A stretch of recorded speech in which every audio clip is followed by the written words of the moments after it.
I know one of the topics that our listeners absolutely love, and again, always goes back to real estate, but we talk about this a lot in real estate, is seller financing. So for buyers that are buying a business under the $5 or $6 million mark, where they're probably using some of their own cash, they're probably using bank financing or SBA financing, but they want a leg up so they don't have to come with as much cash. The bank or SBA might be financing 75 to 90%. What about seller financing? What about getting the seller to contribute equity that they have in their business to the deal to reduce the amount of cash that the buyer has to come with? What should we be thinking about with seller financing? What percentage of a deal can we typically get seller financing on? How should we be talking about a business seller about seller financing? Anything you want to share about seller financing, I think our listeners would love. So in acquisition talk, people spend a lot of time on structure. How do you structure your deal? And when they talk about structure, they're talking about what Jay was speaking of, the capital structure. Sort of, if you need to buy a $5 million business, well, where is the $5 million coming from? Specifically on seller financing, you want to be in the zone of sort of 20 to 40% in some way, shape, or form, if you can. Sometimes the SBA will limit some of your flexibility in that, but there's some what's the word? Fancy ways to sort of get around some of those things. And so if you talk to the lawyer who understands sort of how that works, you can sort of make sure. But 20 to 40%. So Elliot, why is it 20 to 40% and not 70% or 10%? Here's the logic, I think, from sort of having been in this for a decade that actually comes to bear. If I'm putting up $5 million on your company to take it for the next 5 years to get my return, and you, let's just say it's you, Jay, you've known this company for 20 years. It's your baby. You understand it. You put all the processes in.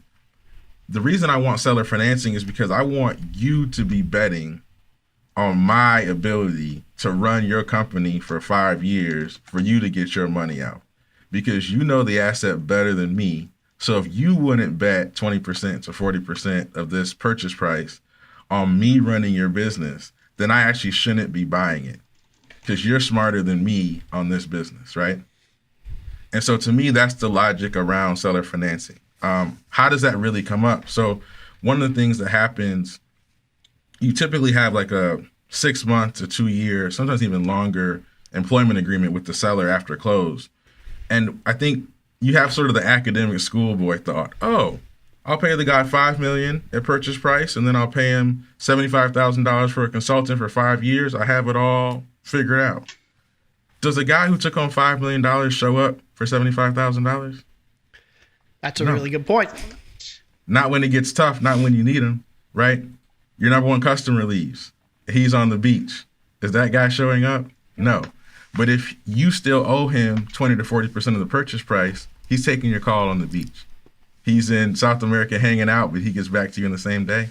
And so that's why you want to have seller financing, because it ties the seller to the future outcomes of the business. So it also becomes an extension of diligence. So you asked a finite set of questions in diligence. You're not going to be able to ask an exhaustive list, and that would take until eternity, right? So you may have not asked a question 2 months into your operation of the business. A customer calls up and says, hey, Jay told me he was going to give me a 20% discount on your services for next year because it's the thing I did last year. So I'm going to pay you, 20% less. Well, I need Jay to pick up my call to get on the phone with this guy to say he's lying, so I don't have an argument with my customer. And so all those things are sort of wrapped up in the logic around seller financing and the importance of it.